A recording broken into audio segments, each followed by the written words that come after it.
Hello everyone and welcome back to the Go Westeros YouTube channel. We're in the midst of a new series here on the channel. Previously we've looked at minor houses of Westeros and how they pertain to the story of A Song of Ice and Fire. But now we are travelling back in time a bit to take a look at extinct houses, where they came from, what they did and how it all spiralled out of control for them. In the previous episode we focused on the Riverlands and looked at houses Mud, Justman and Teague. So in this episode, we're heading west to the Grand Westerlands to look at House Casterly, House Tarbeck and House Reyne. At this point, I should mention that this may contain spoilers for all 5 novels of A Song of Ice and Fire. Maybe not, but just in case. But it will certainly contain spoilers for the beautiful companion book, The World of Ice and Fire, which I highly recommend. I'm your host Jack, and let's dig in. House Casterly. Legend says that the first Lord Casterly was a huntsman, Corlos, son of Castor, who lived in a village near where Lannisport eventually sprang up. This legend tells us that Corlos slew a lion that had been troubling the village, but he spared its cubs. The gods took favour on him and showed him where to find a huge vein of gold. The truth of that tale is lost to the mist of time, but we cannot doubt that some Casterly found gold inside the rock and began to mine there. To defend this treasure, the entrances were fortified, and over the years and centuries, Casterlys delved deeper and deeper, following the gold whilst carving elaborate halls and galleries and stairways and tunnels, until this gigantic stone was transformed into the mighty fortress that dwarfed every castle in Westeros. Though never kings, the Casterlys became the richest lords in all of Westeros and the greatest power in the Westerlands, and remained so for many years. When the Dawn Age had given way to the Age of Heroes, a golden-haired rogue appeared from the east.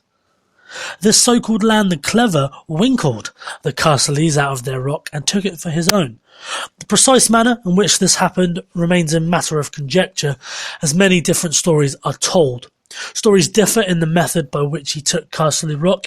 In the most common version of the tale, Land discovered a secret way into the rock, a cleft so narrow he had to strip naked and coat himself in butter in order to squeeze himself through.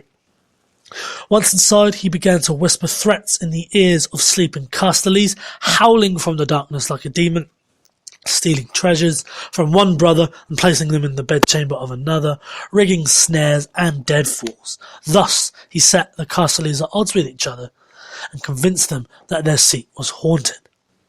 In other versions of this tale, Land used that very same cleft to fill the rock with mice, rats and other vermin to drive the Casterlys out. In yet another, he smuggled a pride of lions inside, and Lord Casterly and his sons are all devoured, after which Land claimed Lord Casterly's wife and daughters for himself. In the bawdiest tales, Land steals in one night to have his way with the Casterly maidens in their sleep, and 9 months later these maidens give birth to the golden-haired children, whilst insisting they had never had carnal knowledge of any man.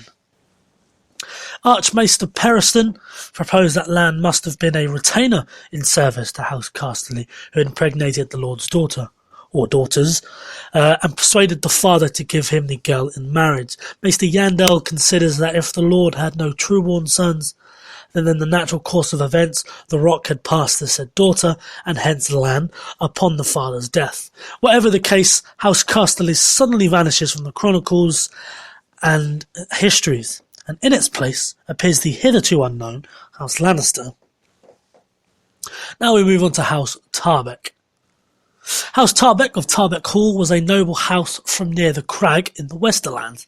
Their words are unknown, but their sigil is a 7-pointed star, part silver, parts blue, on a silver and blue field.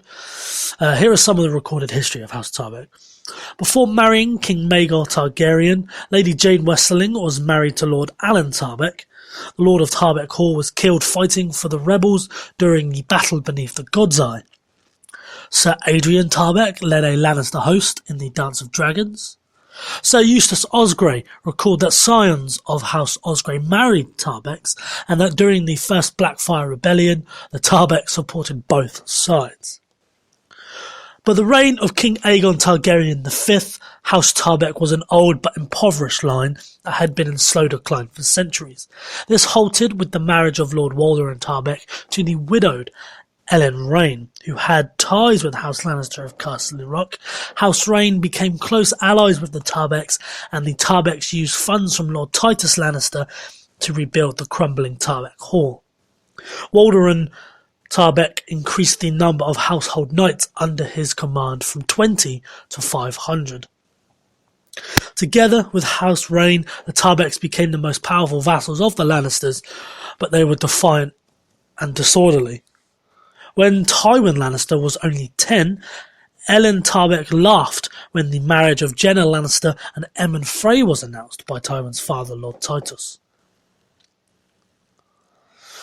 This brings us to House Reyne. House Reyne of Castamere was a noble house from the Westerlands. Their words are unknown, but they blazoned their arms with the red lion, with a forked tail and gold teeth and gold claws on a silver field.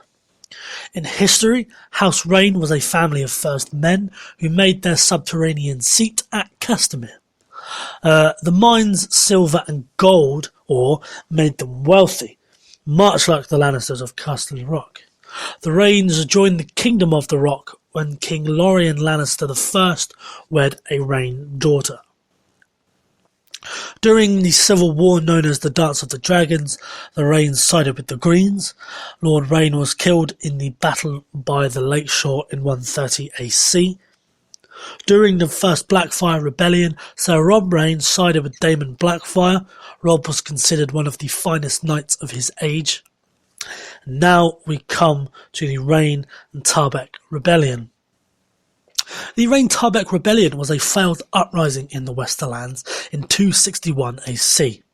Houses Reyne and Tarbeck rose against their Lannister overlords due to the perceived weakness of the Lord of Casterly Rock, Titus Lannister, but were crushed by his heir, Sir Tywin Lannister. Lord Titus was a weak lord, all new, including his son Sir Tywin. When the War of the Ninepenny Kings erupted in the Stepstones, Lord Titus sent 11,000 Westermen to help King Jaehaerys under command of his younger brother, Sir Jason Lannister. Lord Titus remained in Casterly Rock with his mistress. When the war was over and Tywin arrived home, he took it upon himself to restore House Lannister's dominance over the West. The influence of Lady Ellen Reyne had lessened their control over their own lands. Tywin ordered his house's debt to be repaid, and those who could not had to send hostages to Casterly Rock. Lord Roger Reyne, the Lady Ellen's brother, laughed at his edicts and advised his vassals to do nothing. Lord Walder and Tarbeck rode to Casterly Rock to try and persuade Lord Titus to rescind his son's orders, but Sir Tywin had him imprisoned almost immediately. In return, Lady Ellen Tarbeck Reyne seized 3 Lannisters, 2 Lannisters of Lannisport, as well as Stafford Lannister, whose sister Joanna was betrothed to Tywin, Tywin's cousins, and threatened them harm unless her lord and husband was returned. Titus ignored Tywin's suggestion that Lord Walder should be sent back to his wife in 3 pieces, one for every Lannister. Titus instead returned Walder unharmed and forgave the Tarbeck debt to House Lannister, a blow to the dominance Tywin was trying to restore. Messed up my words there, which I do quite a lot. You might have noticed. Less than a year later, the angry Sir Tywin Lannister was determined to defeat the disloyal vassals of House Lannister. He sent ravens to Tarbeck Hall and Castamere, demanding answers for their crimes at Casterly Rock. As Tywin expected, Lord Roger and Sir Reynard Reyne, as well as Lord Walder and Lady Ellen Tarbeck, rose in rebellion. Tywin marched on these rebel lords using a 3,000-strong force. In a short, bloody battle that followed, the Tarbecks were butchered. Although some of the Tarbeck hostages were to be ransomed, Tywin ordered that any Tarbeck male and anyone wearing the Tarbeck badge was to be decapitated. They then continued on to Tarbeck Hall with their lords' heads on spikes. They siege Tarbeck Hall. Lady Ellen sends ravens to Castamere for help. One lucky shot from a siege weapon sent the old keep of Tarbeck Hall crumbling down onto Lady Ellen and her young son. Tywin has her daughters join the Silent Sisters, and it is rumoured that Sir Amory Lorch throws the infant new Lord of Tarbeck Hall down a well. The castle is then torched. Arriving in time to witness Tarbeck Hall being burnt to the ground, a 2,000-strong force of Reyne soldiers clash with Tywin's. Lord Roger Reyne takes a crossbow bolt in the battle and is carried back to Castamere with more than half of his men dead on the field. Reynard Reyne assumes command over his injured brother. 3 days later, Tywin arrives at Castamere, his host now doubled with men from houses Banefort, Plum, Stackspear and Westerling. Reynard Reyne sends out terms to be vassals once more, but Tywin ignores them, as well as the weak Roger Reyne's offer for single combat. Instead, Tywin orders the mines of Castamere be sealed. There was no way in or out. And over the course of 3 days, Tywin has his men dam a nearby stream, so the flow directs into the mine entrance. Water easily finds its way through small gaps, and none of the 300 men, women or children emerge from the tunnels. House Castamere, their soldiers and their people were all wiped out in a matter of days. By the end of the campaign, the rebellious houses Reyne and Tarbeck were obliterated, and Castamere and Tarbeck Hall were put to the torch by Sir Tywin Lannister, where they still remain. Now Lord of Casterly Rock, Tywin lets the ruined, blackened and crumbling castles stand empty, as I said, to this day, as a reminder to those who dare scorn the power of the Rock. Castamere's mines have also remained sealed. Tywin's actions to restore House Lannister's power are immortalised in the song The Rains of Castamere, one of the most well-known songs and stories in the A Song of Ice and Fire series, as well as the Game of Thrones TV show. And as we wrap up on House Reyne, we wrap up on this episode. It's been a good one. I really, really liked the Reyne-Tarbeck Rebellion.